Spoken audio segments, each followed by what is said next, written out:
할렐루야. 오늘 주신 하나님의 말씀은 사무엘상 16장 6절부터 13절까지 말씀입니다. 기름 부음이라는 말은 구약 성경 시대부터 쓰던 말입니다. 베니힌 목사가 기름 부음이라는 책을 써서 이 널리 읽히는 신앙 서적이 되었죠. 일찍이 야곱이 베델에서 자기가 돌베개하고 자던 돌에 기름을 부은 사례가 있습니다. 기름을 붓는다는 말은 거룩함을 상징합니다.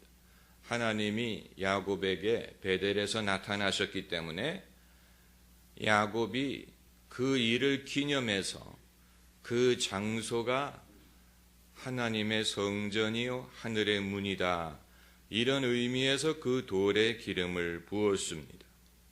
그리고 구약 성경에 계속해서 기름 부음이 등장하는데 이 모세가 이스라엘의 제사장들에게 기름을 붓습니다. 이것은 아주 상징적인 행위입니다.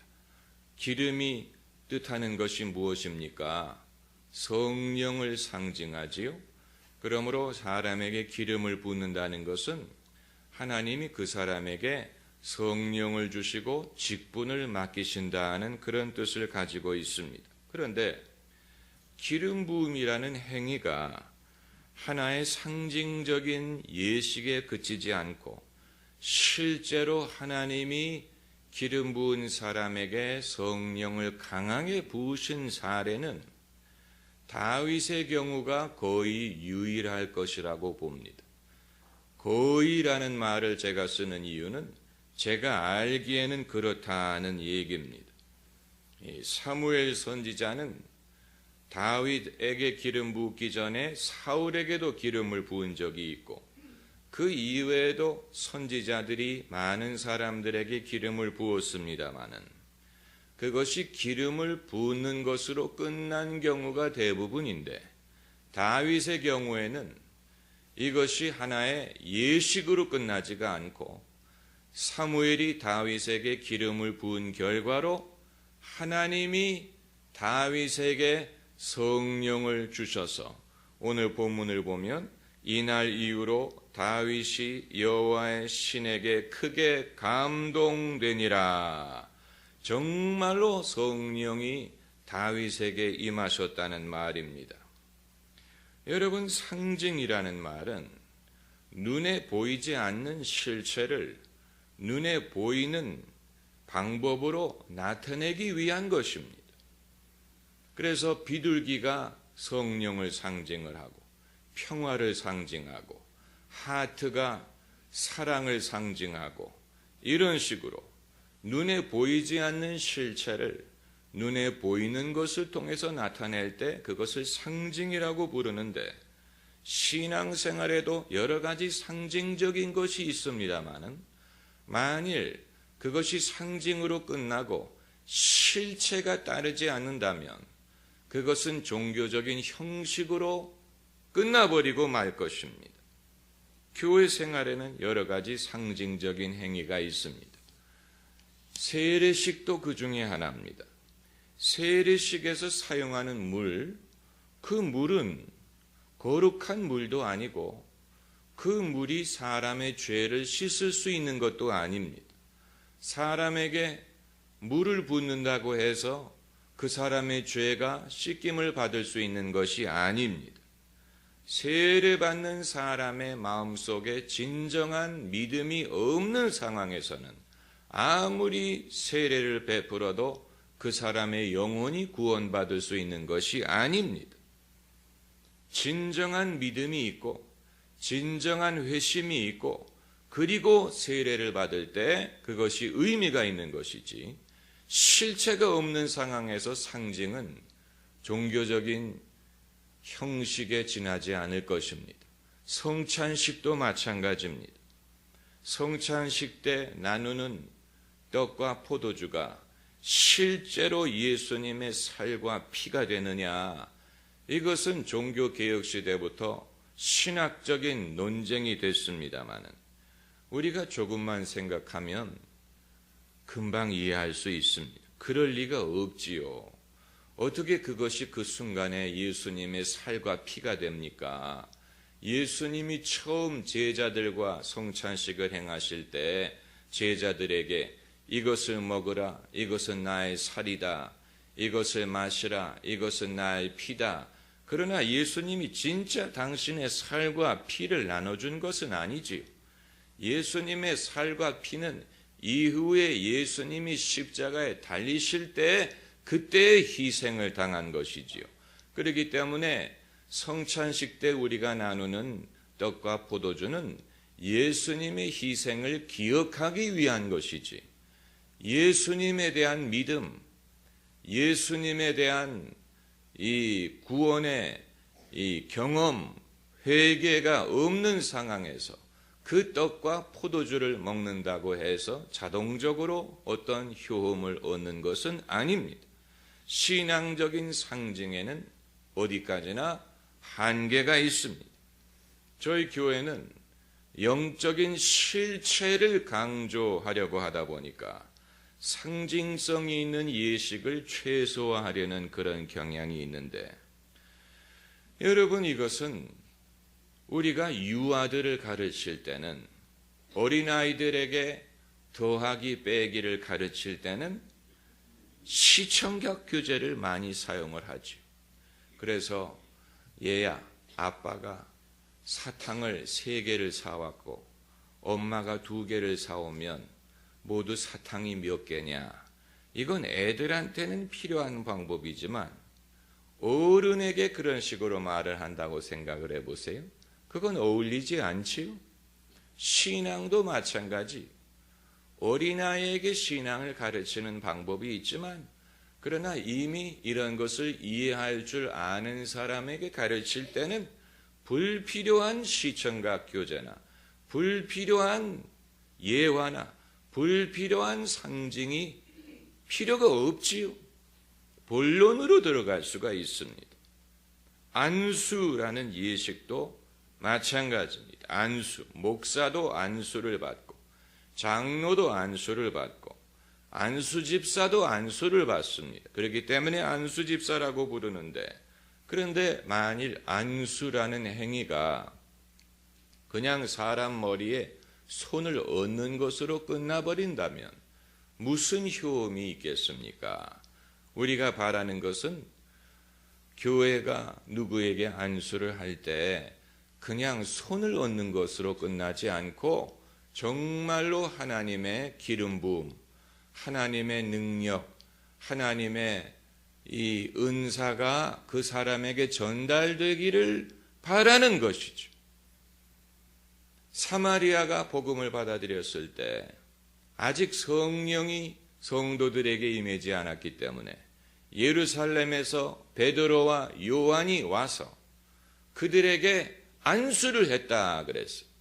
그랬더니 마술사 출신으로 예수를 믿었던 시몬이라는 사람이 베드로가 안수함으로 그들이 성령 받는 것을 보고 놀라서 돈을 주면서 나에게도 이런 능력을 주어 내가 안수하는 사람이 성령을 받게 해달라. 이 말은 이방인 출신으로 마술사의 경력이 있었던 시몬의 눈에도 베드로가 요한이 사람들에게 안수할 때 그것이 하나의 형식이 아니고 그냥 손을 얹는 것으로 끝나지 않고, 그렇게 했더니 정말로 하나님의 성령이 임하는 것을 봤기 때문에 자기에게도 그런 능력을 달라고 구한 것입니다. 우리가 구하는 것은 이처럼 교회가 하는 모든 일이 형식으로 끝나지 않고 어떤 외형적인 예식으로 끝나지 않고 거기에 실체가 있어서 실제로 영적인 역사가 일어나고 실제로 사람이 회개하고 회심하고 거듭나고 은혜를 받고 하나님을 경험하고 하나님이 살아계시는 것을 깨닫게 되기를 바라는 것입니다. 이것을 우리가 바라는 것이죠. 그래서 사무엘이 다윗에게 기름을 부은 뒤에 실제로 하나님의 영이 다윗에게 강하게 임했다. 이렇게 말하고 있는 것입니다. 정말로 놀라운 참 귀한 성경 구절입니다. 그러니까 사무엘이 기름을 부은 것은 하나의 형식으로 끝난 것이 아니고 실체가 따랐다는 것을 보여주는 성경 구절입니다. 여러분, 신앙이 진짜냐 가짜냐를 판가름하는 기준이 바로 여기에 있습니다. 기독교 신앙이 진짜냐 아니면 허구냐, 이것을 판단하는 기준이 바로 실체가 있느냐 없느냐에 있습니다. 우리가 우리의 신앙을 사람들에게 변론할 필요가 없는 것은 실체가 따른다면, 하나님이 정말로 역사하신다는 실체가 나타난다면 우리는 사람들에게 말로 내 신앙이 진짜라는 것을 증명할 필요가 없습니다. 왜냐하면 하나님이 그것을 증명해 주시기 때문에 그렇습니다. 만 가지 이론이 하나의 경험 앞에 무릎을 꿇을 수밖에 없습니다. 다시 말하면 하나님이 계시냐 안 계시냐, 예수님이 정말 구원하시느냐, 신앙이 효험이 있느냐, 성경이 진리냐, 여기에 대한 만 가지 이론, 만 가지 신학, 만 가지 철학이 한 가지 분명한 경험 앞에 무력하다는 것입니다. 우리가 말로 설득을 해서 사람을 믿게 하는 게 아니에요. 말로 설득을 한다고 사람이 믿을 것 같지 않아요. 그러나 그 사람이 한 번의 하나님을 경험할 수 있다면, 하나님이 자신을 사랑하시는 것, 하나님이 정말 함께 하시는 것을 한 번이라도 경험할 수 있다면 만 가지 변론을 통하여 그 사람을 설득하는 것보다도 훨씬 더 힘이 있고 훨씬 더 설득력이 있고, 그것이 그 사람의 믿음을 가능하게 할 수가 있는 것입니다. 백문이 불여 일견이라고 했는데 한 번 경험하는 것이 100번 듣는 것보다 낫다는 얘기죠. 그렇다고 우리가 보고 믿기를 원한다는 얘기는 아닙니다만 이론의 한계를 보여주는 것입니다. 유럽의 교회가 신학의 이론이 부족해서 문을 닫은 게 아니에요. 유럽의 교회가 신학적인 전통이 없어서 능력을 잃어버린 것이 아닙니다. 유럽은 세계적인 신학자들을 배출해서 수많은 신학자, 모든 철학과 모든 이 인문학과 모든 문학과 이런 발전이 처음에 유럽에서 이루어졌습니다. 첨단을 달리는 학자들이 유럽에서 배출이 됐습니다. 그런데도 불구하고 유럽의 교회가 심히 쇠퇴한 이유는 학술이 없어서가 아니고 결국은 말은 많은데 이론은 많은데 한 번 사람을 변화시킬 수 있는 하나님의 신령한 은혜를 도외시했기 때문에 그런 것입니다. 그렇기 때문에 이론은 많은데 사람들이 교회를 오지 않고 교회가 부흥하지 않고 사람들의 믿음이 능력이 없고 차가워지는 것입니다. 성령운동이 이바지한 것이 바로 이것입니다. 성령운동은 어떤 탁월한 신학적인 이론을 가지고 승부하려고 한 것이 아닙니다. 성령운동에 처음 동참한 사람들은 신학교 문턱에도 가보지 못한 사람들입니다.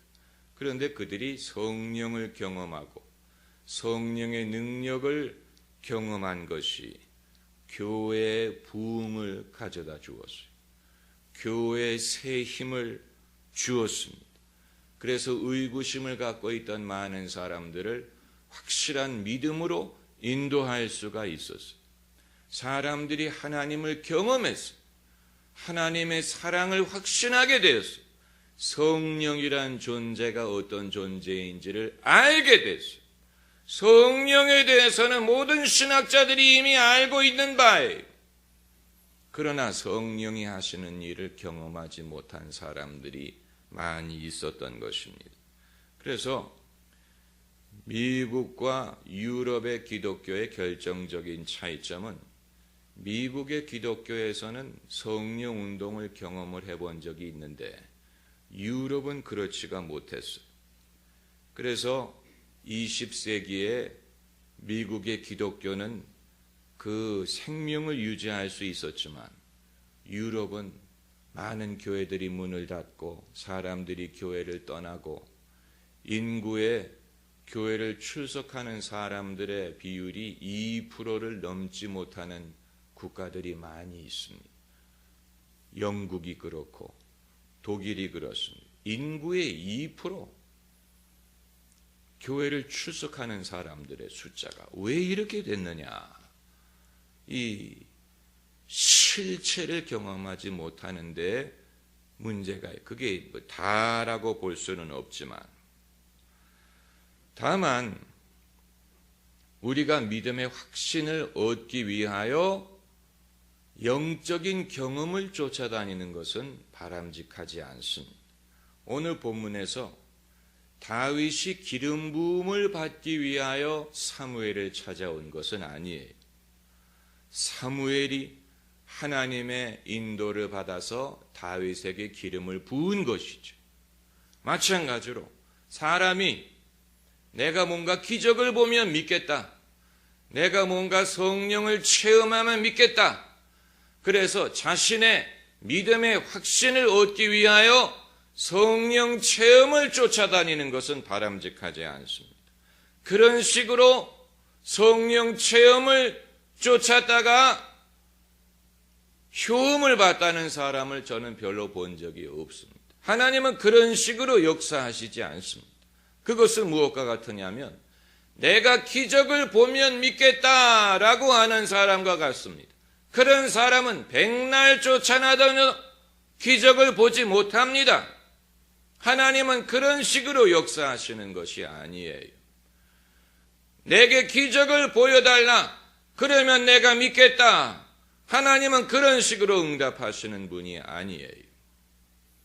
우리가 신실한 마음으로 주님을 쫓다 보면 주님이 영적인 경험을 하게 해주시는 일은 많이 있지만 내가 영적인 경험을 얻으면 믿겠습니다. 이런 식으로 하나님은 역사하시지 않습니다.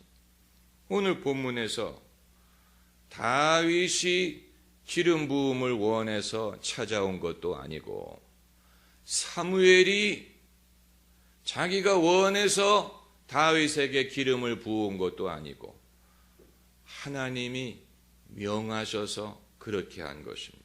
처음에는 사무엘은 다윗이라는 애가 있는지도 몰랐어요. 그런데 이새의 7 아들을 다 거쳐갔는데도 그 어느 중에도 하나님이 선택한 사람이 없으니까 그래서 사무엘이 이새에게 당신의 아들이 이게 다요. 오늘 본문 그것을 봐야 됩니다.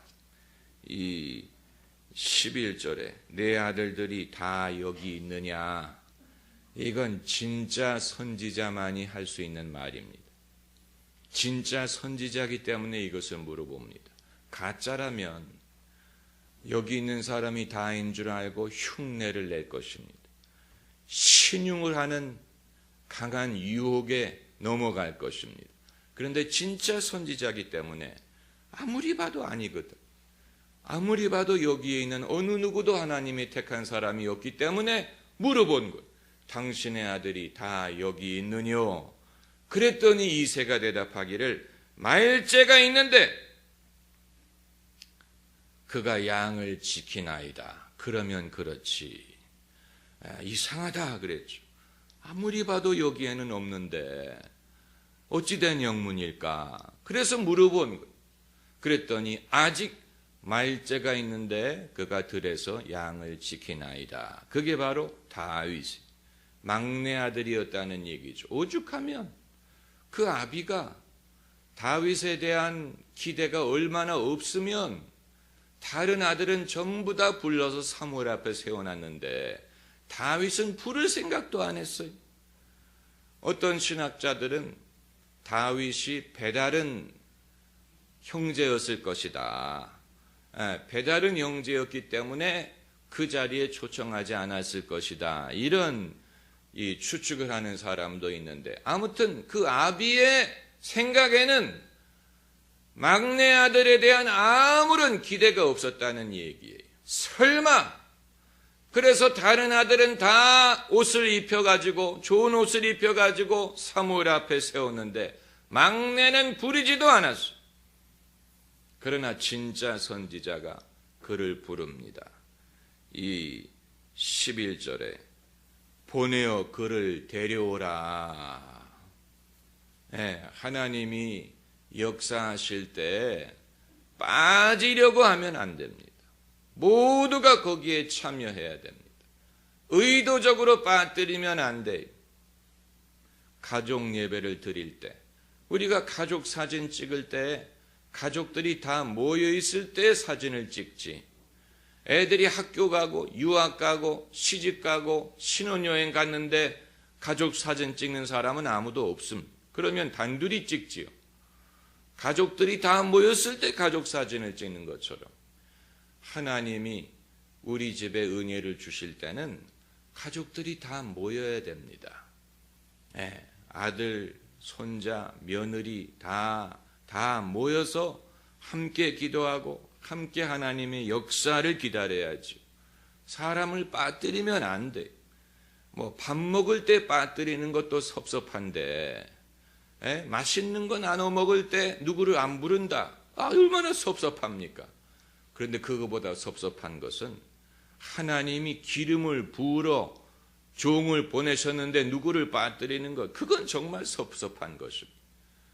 그런데 사람은 빠뜨리지만 하나님은 누가 빠졌는지를 아십니다. 할렐루야.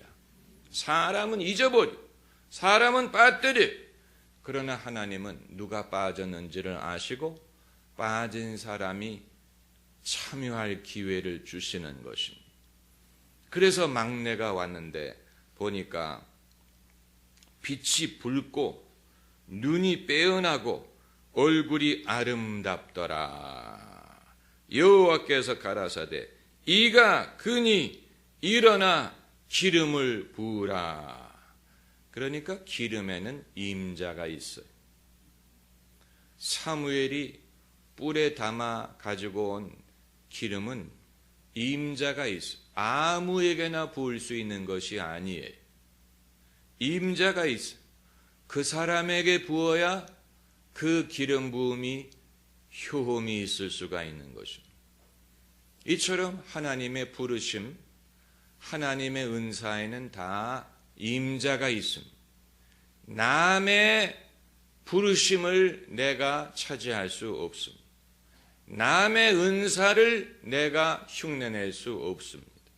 내게 주시는 부르심, 내게 주시는 은사만을 얻을 수가 있습니다. 그러므로 우리는 남의 은사를 부러워하면 안 돼요. 남의 부르심을 탐내면 안 됩니다. 저 사람이 저런 일을 하니까 나도 해야지. 아니, 그 사람은 그 사람의 부르심이 있고 나는 나의 부르심이 있는 것입니다. 베드로는 유대인을 위한 사도고 바울은 이방인을 위한 사도예요. 야고보는 12명 중에 제일 먼저 순교할 사람이지만 요한은 그 중에 제일 늦게까지 살아있을 사람입니다. 사람마다 부름받음이 다르고 사람마다 역할이 달라요.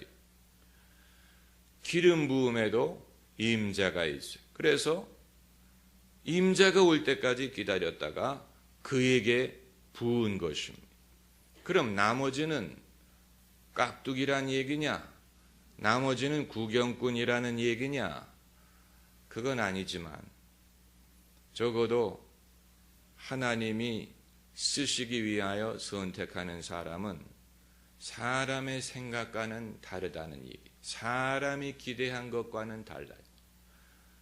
사무엘은 이새의 첫째 아들이 하나님이 쓰실 만한 인물이라고 생각했지만 그건 외모로 판단한 것이었습니다. 외모로 판단했을 때는 큰아들이 그럴듯해 보였어요. 그렇지만 주님이 뭐라고 말씀하셨습니까? 너희는 외모를 취하나 나 여호와는 중심을 보느니라.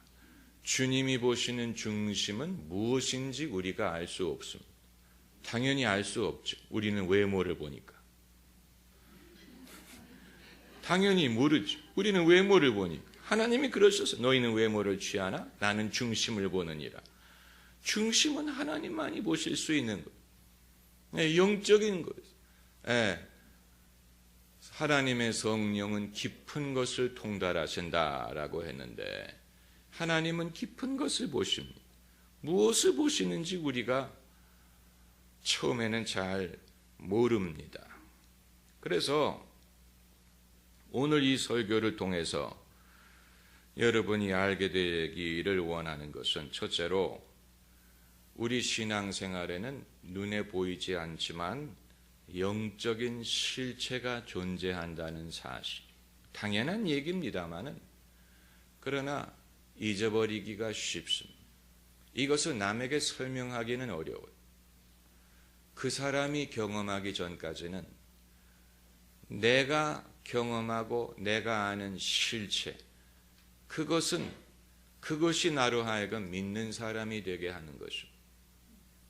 우리가 형식을 보고 감동받는 게 아니에요. 형식도 어느 정도는 매력이 있을 수 있어요.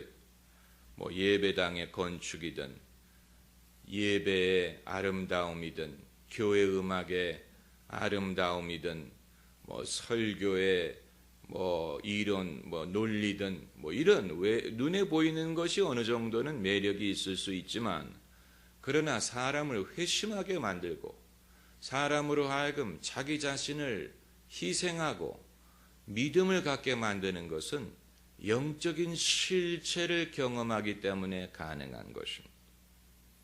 우리의 신앙생활에는 이처럼 영적인 면이 있습니다. 우리가 바람을 눈으로 볼 수 없지만 바람을 느끼는 것처럼 사랑을 눈으로 볼 수 없지만 사랑받을 때 그것을 느끼는 것처럼 눈에 보이지는 않지만 하나님의 영이 역사하시는 것을 우리가 경험할 수 있습니다.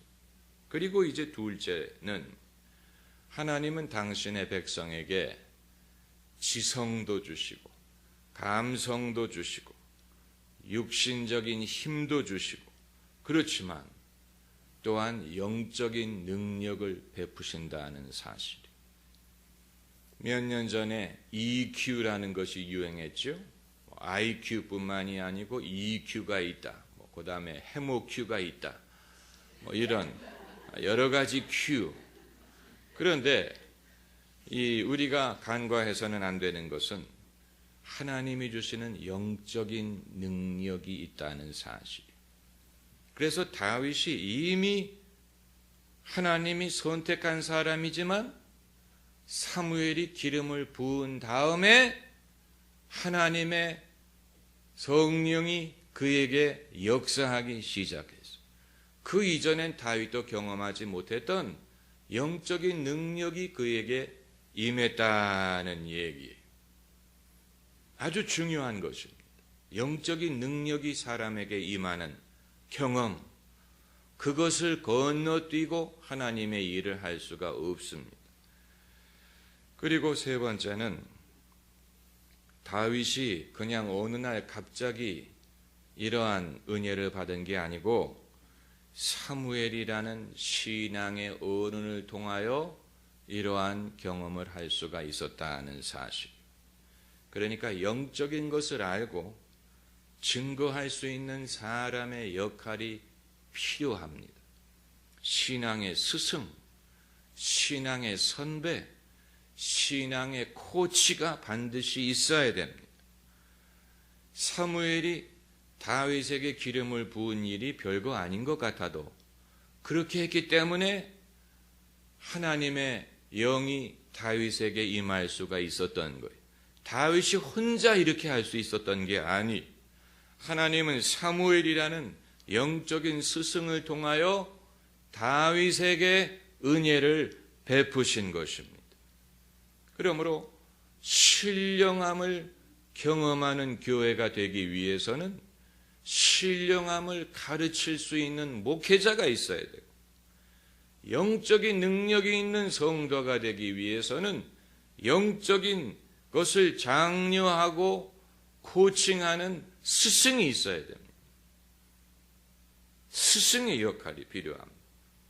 유능한 연주가들을 보면, 세계적인 연주가들을 보면 그들은 다 스승이 있었어요. 그런데 그 스승도 세계적인 연주자가 된 건 아니에요. 스승은 연주자가 아니지만 그러나 훌륭한 연주자를 키울 수 있는 능력이 있어요. 마찬가지로 사무엘이 임금이 될 수 있는 건 아니에요. 앞으로 성경의 주인공은, 사무엘 상하의 주인공은 다윗이 될 것입니다. 그러나 다윗이 되게 하기 위하여 사무엘이라는 어른이 필요했다는 얘기. 아주 중요한 것입니다. 스승의 역할, 어른의 역할이 이처럼 중요한 것입니다. 스승이 없으면 압니다. 그 차이를 압니다. 누군가가 신령한 것을 알고, 신령한 것을 가르칠 줄 알고, 신령한 것을 사모하는 스승이나 어른이 있어야 그 밑에 있는 제자들이 그것을 경험할 수가 있고, 배울 수가 있고, 그리고 하나님이 그것을 통해서 역사하실 수가 있는 것입니다. 우리가 다윗처럼 기름 부음을 받는 입장에 있을 때가 있고, 또 사무엘처럼 나를 통하여 하나님이 다른 사람에게 기름 부으심을 베푸시는 것을 경험할 때가 있고, 그리고 이제 이새나 다윗의 형들처럼 하나님이 다른 사람에게 기름 부으시는 것을 볼 때가 있는데, 우리가 신앙생활을 하면서 이 세 가지를 다 경험합니다. 우리가 바라는 것은 하나님이 다윗에게 기름 부었던 것처럼 내게도 기름 부어 주시기를 바라는 것. 우리가 다 그걸 원하지만 어떤 경우에는 하나님이 다른 사람에게 은혜를 주실 그런 차례가 있을 때도 있고, 어떤 경우에는 사무엘을 쓰신 것처럼 나를 통하여 다른 사람이 기름 부음을 받을 수 있도록 역사하실 때도 있습니다. 여러분, 이 모든 것은 다 귀중한 것이고, 중요한 것은 하나님이 누구에게인가 기름 부음을 베풀어 주신다는 사실, 누구에게인가 하나님이 기름 부음을 부어주시고 역사하신다는 사실, 그 사실만으로 하나님이 여전히 살아 역사하시는구나, 아직도 우리는 살아있는 신앙의 공동체구나, 우리 가운데 하나님이 함께 하시는구나 하는 것을 우리가 깨달을 수가 있는 것입니다. 할렐루야. 기도하십시다.